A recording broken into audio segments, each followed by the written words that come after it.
Halo semuanya. Kita baru aja nonton Superman Legacy. Ada judulnya sih, cuman kalau di Indonesia kayaknya nggak ditampilin sih itunya. Oh, Superman Legacy. Ya. Salah satu film superhero. Nggak tahu ini ibaratnya dinantikan banget apa enggak. Soalnya kalau gue lihat kayak secara animonya nggak se-hype superhero biasanya gitu. Sebenarnya sih konon katanya sih bulan ini tuh sering disebutnya Supertastic Month of, karena di bulan Juni ini itu ada Superman dan Fantastic. Mau ngebikin dulu yang Barbenheimer gitu. Cuman kan kalau Barbenheimer mah bener-bener rilis di hari yang sama, dua film besar dengan genre berbeda lah ya disatukan. Nah, ini sebenarnya bedanya kalau nggak salah 2 minggu sih, jadi bisa dibilang bulannya aja, bulan Supertastic dimulai dengan si Superman Legacy inilah. Nah, ini kita pernah kebaru nonton. Sebenarnya sih ini bisa dibilang film awal dari DC yang baru ya. Oke. Kan kalau teman-teman udah tahu ini mas sudah jadi rahasia umum bahwa Snyderverse sudah beres. Dengan berat hati. Dengan berarti harus dibereskan karena dari banyaknya kegagalan secara box office, terus masalah ada internal. secara internal, kreativitas, terus ya gitu-gitulah pokoknya. Akhirnya ditutup kemarin ya dengan, kalau saya nggak salah itu dengan si The Flash. Ya itu walaupun itu juga akhirnya juga box office-nya kurang sukses ya, cuman kita pribadi mah cukup menyukai lah karena sebenarnya masih satu kelanjutan Justice League, Wonder Woman, Aquaman, jadi masih lanjutin lah. Nah sebenarnya ini tuh bisa dibilang memulai lagi chapter yang baru, ditalangi atau ditukangi oleh si James Gunn. Jadi bisa dibilang itu transfer pemain. Transfer pelatih. Pelatih kalau jadi si James Gunn itu yang sudah menciptakan salah satu trilogi superhero terbaik menurut kita, yaitu Guardians of the Galaxy ya. Kita bisa, teman-teman bisa nonton lah volume 3, kita bikin reviewnya kan. Nah, itu tuh sekarang dia akhirnya menukangi DC dimulai dengan si Superman Legacy ini, dimana nanti katanya sih akan berlanjut ke dunia lebih besar lagi. Cuman mungkin konsepnya sih gak bisa universe-nya kayak Marvel ya, karena kalau teman-teman udah tahu kan Batman udah punya universe sendiri, Joker udah punya universe sendiri. Kayak sih untuk jangka waktu dekat depan ini sih kayaknya belum ada tanda-tanda, karena Matt Reeves juga sama James Gunn belum ada omongan, sama mereka saling menghormati aja gitu. Kau punya pilihan kreativiti seperti itu, James Gunn punya pilihan kreativiti seperti ini, ya udah aja jalan masing-masing dulu aja. Jadi belum ada kayak merah bener-merahnya belum ada. Nah di sini tuh James Gunn mencoba rasa baru si Superman ini, semuanya baru aslinya. Termasuk pemeran Superman-nya yang dulu kita udah berharap moga-moga Henry Cavill mau lagi, ternyata tidak. Diperankan baru sama, mohon maaf kalau salah, David Corenswet namanya, itu jadi si Clark Kent aka si Kal-El gitu kan. Di sini diperankan Superman. Terus lagi-lagi kalau Superman-nya baru pasti Lois Lane-nya juga baru. Di sini juga Lois Lane-nya diperankan oleh, kalau salah maaf, Rachel Brosnahan itu sebagai si Lois Lane atau pasangannya. Di sini sebenarnya sih mungkin kayak Dega agak telat masuknya tadi sih. Ini tuh bener-bener ceritanya udah skip aja tuh si origin story-nya. Jadi tidak dimulai dari asal mulanya. Karena memang kebanyakan film DC udah mungkin dari beberapa film sebelumnya karya selain James Gunn pun mereka udah nggak main-main sama originnya. Ya. Mungkin kayaknya bakal terlalu jenuh kalau diceritain dari awalnya gitu. Sama mungkin durasi kali ya. Jadi mungkin di situ tiba-tiba intinya nih Superman tuh udah jadi Superman selama 3 tahun terakhir. Di sini tuh ceritanya dia tuh udah establish jadi Superman, si Man of Steel, quote unquote, selama 3 tahun terakhir. Ceritanya kejadian awalnya langsung udah berantem sama Hammer of Boravia. Nah, nanti kita akan bahas itu siapa kayak gitu. Ternyata di balik semuanya itu ada dalangnya itu si Lex Luthor. Seperti biasa ya. Perankan lagi-lagi baru sekarang sama Nicholas Hoult. Ini mah saya nggak yakin pasti namanya nggak salah, soalnya dia udah pernah meranin jadi si Beast kalau di X-Men. Tapi pasti nggak tahu villainnya kenapa harus ada Inggrisnya gitu ya. Jadi di sini tuh agak-agak British gitu sih si Lex Luthor-nya. Nah di sini tuh intinya gitu sih sebenarnya. Terus gimana namanya Lex Luthor tuh bener-bener terobsesi dengan si Superman. Pokoknya saya pengen menghancurkan kamu. Udah nggak ada lagi tuh drama-drama kegilaan ala Jesse Eisenberg sebelum ini gitu kan ya.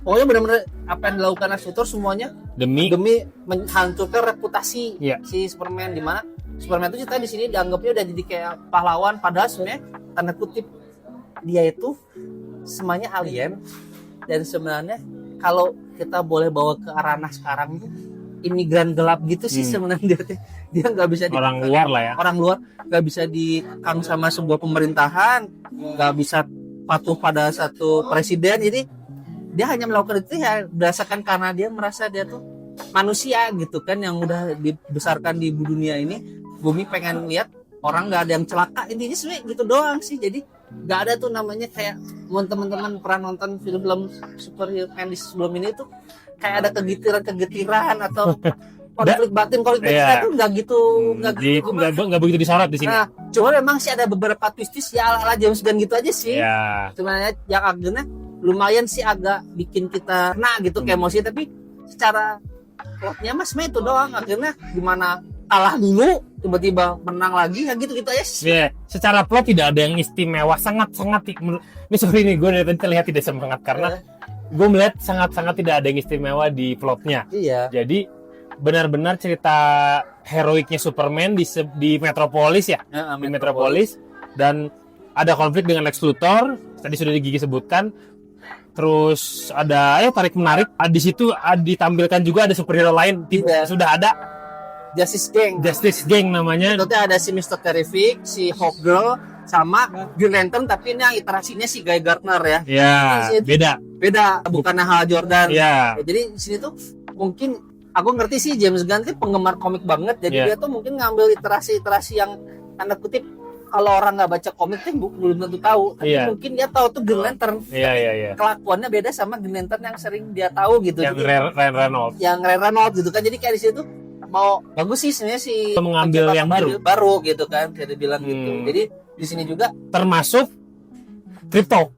Nah, di sini tuh akhirnya si Anabulnya si Superdog lah. Bahkan ada animasinya yang isinya para peliharaan semua superhero, leadnya juga tetap Superdog. Si Crypto di sini tuh muncul. Nah, bisa dibilang ini tuh hembusan angin baru aja sih untuk di sebuah film superhero, bahwa ternyata superhero juga tuh punya peliharaan gitu. Dimana dia satu sisi harus ngurusin keselamatan dunia, tapi masih ngurusin juga masalah makan anjing, masalah kelakuan anjingnya nggak bisa dikontrol, anjingnya yang zoomies berlebihan kayak gitu tuh. Aku ngerti sih biar bikin rasanya unik, jadi ada yang baru karena lagi-lagi tadi dia udah pernah bilang ya soalnya plotnya gitu-gitu aja, jadi biar ada bumbu-bumbunya lah. Iya, dan gitu. Mungkin karena James Gunn dia berusaha ngasih unsur komedi di dalamnya ya, walaupun nanti gue perjelas kenapa jadi hit and miss gitu secara komediknya gitu. Nah, kita mungkin bergeser ke pemaparan sinematografi kali ya. Jadinya nah ini plot jadi seperti itu kita sudah sebutkan. Karakter kali ya, karakter jadi menurut gua karena tidak ada origin background seperti sebelum-sebelumnya, dan mau nggak mau kita membandingkan dengan Man of Steel. Tentu dong. Karena itu film solo Superman sebelum ini banget, 12 tahun yang lalu. Dan kita nggak mungkin nggak bandingin sama Man of Steel, kita nggak mungkin ngebandingin sama franchise sebelah.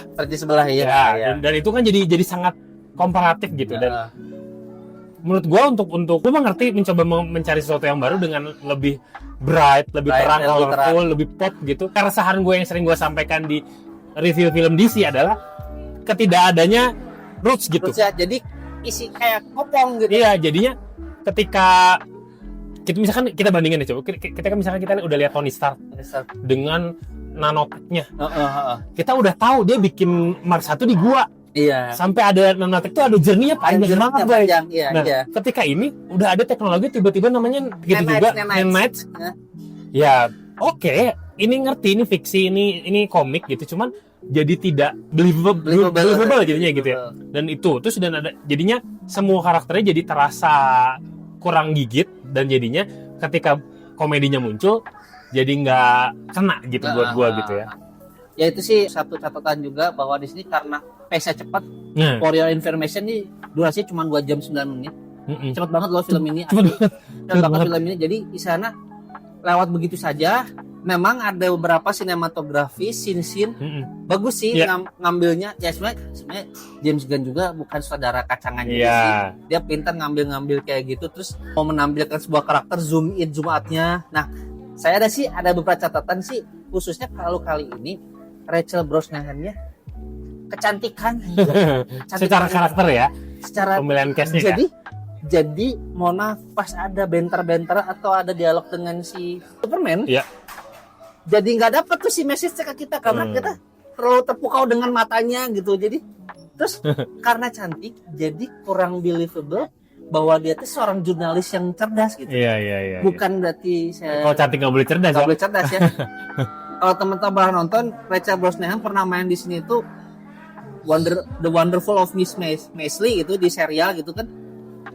Sebenarnya itu di situ dia bagus, tapi perannya emang komikal. Pas sekarang disuruh harus agak serius, jadi kurang believable. Jadi kitanya waduh cantik gitu. Itu aja gitu pas nanti.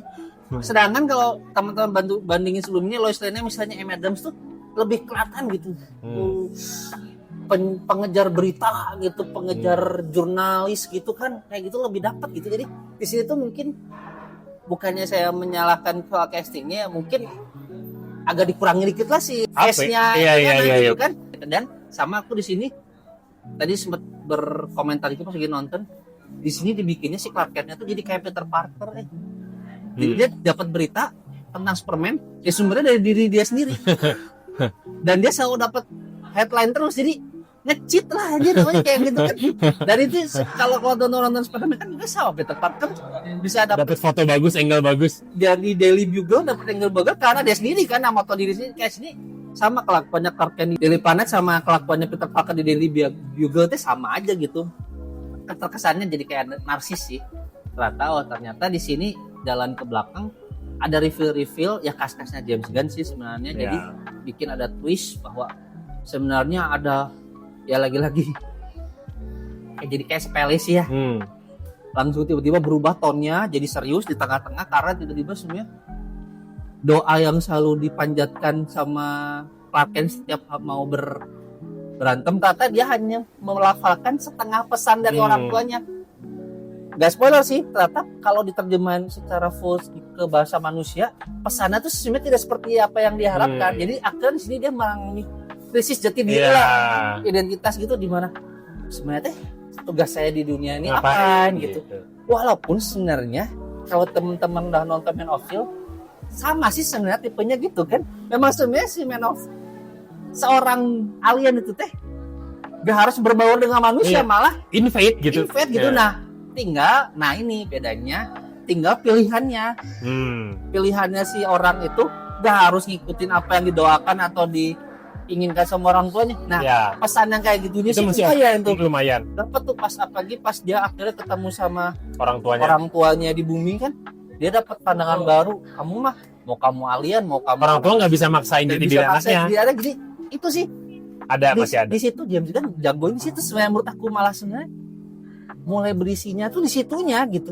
Terus habis itu ada konflik kayak gitu menengahi situ, udah ke belakang nama udah ya mohon maaf ya borofes aja sih sebenarnya. udah kebaca kan ya jadinya. Ya udah sih pasti menang dah. Superman itu udah Uberman gitu kan, udah susah banget itu cuma yang bisa bikin dia kalah aja dirinya dia sendiri kan. Nah di situ akhirnya udah aja beres gitu. 1 jam 58 menit secara durasi filmnya udah aja. Oh ya udah gini aja gitu. Tapi momen-momen cemerlangnya tuh hanya dikit sih kalau yang saya tangkap dari nonton pertama kali ini gitu. Anda mungkin ekspektasi saya ketinggian, cuma ya udah sih gitu aja. Tapi menurut saya sih dari semua film origin Superman bisa dibilang nih salah satu yang lumayan lah. Jadi di sana jelek banget mah enggak, tapi kita kasih tingkatan yang tadi coba. Jadi karena tetap di OG Superman 1978 is number 1. Ya. Teman kita udah pernah bahas sendiri ya, teman-teman boleh ada bintang tamunya malah Valen di situ. Pernah kita bahas, kita bandingin dengan Man of Steel nomor 2. Dan gak tergeser sampai sekarang. Saya 2 itu. Ini kalau boleh kita lancang ngomong, di atasnya Superman Returns 2006 dikit aja. Dikit ya. Jadi bisa dibilang ini peringkat ketiga lah dari 4 film originnya si Superman. Iya. Dan itu sih gue ya mungkin teman-teman yang nonton nggak tahu ya kalau yang lain ya, atau untuk buat penggemar Die Hard Superman akan seperti apa. Cuman gue ngeliatnya kayak gue mencoba mencari titik menariknya gitu. Nah jadinya itu sih karakter pembangunan karakternya ya sulit juga sih. Mungkin James Gunn ini tugasnya sangat berat nggak sih? Berat banget sih. Berat banget. Sebenarnya aku sih pribadi masih ada optimisme lah. Cuman ini berat sih. Gue juga mencoba untuk optimis. Walaupun ini sepertinya tadi sebenarnya ada mau disenggolin sedikit ke universe DC tetap deh. Karena ada Peacemaker dan segala macam. Ya ada cameo gitu lah. Ya ada cameo-nya, lihat ya. Peacemaker gue sebut nggak apa-apa lah. Yang terakhirnya lihat sendiri aja. Ya ada terakhirnya itu ada 2 after credit. Kalau kalian udah sering nonton Marvel, kayaknya ini rasa cara barunya si James Gunn lah, pakai after credit kayak gitu sih. Musik bagus, khasnya James Gunn aja gitu untuk adegan-adegan. Dan dengan Samsung ikoniknya sih, nggak pernah jadi tetap keren gitu. Keren. Itu momen-momen pas lagi pakai ikonik theme song sama itu Superman asli sih. Kakak ketolong. Nilai gitu. Kalau saya sih mudah dipuaskan karena tadi. Iya, soalnya Gigi gue kan ngeliatin Gigi tonton di sebelah. Ketawa gitu. Wah, tapi tetap aja saya mah ada yang dasarnya esensialnya saya juga bisa nangkep. Iya. Ini lumayan terhibur karena ada Anabulnya aja. Iya, Gigi itu dia karena suka saya dog lover. Ya, saya mah kasih 7 pas lah. Oke, saya 65. Jadi 68. Oke. Ya, boleh lah. Oke. Ya mungkin nonton bisa buktiin sendiri, ini kita hari pertama, mungkin kayaknya sih masih agak lama. Iya. Kita nonton di IMAX bisa dicoba juga lumayan lah. Lumayan ada hentakan-hentakannya ya. Oke. Itu sih. Kayak gitu aja ya untuk impresi kali ini. Mungkin kalau teman-teman ada yang punya pendapat lain atau pengen berdiskusi bisa komen di bawah. Kita ngomongin Superman karena Superman ini walaupun gini-gini juga seru buat diomongin. Ini sebenarnya saya tim Superman sebenarnya tuh sama si tematik biasa tuh. Jadi tetap appreciate gitu. Iya. Gue juga mencoba untuk appreciate. Oke, teman-teman, thank you udah nonton. Jangan lupa subscribe, share ke teman-temannya. Sampai jumpa di video selanjutnya. Bye.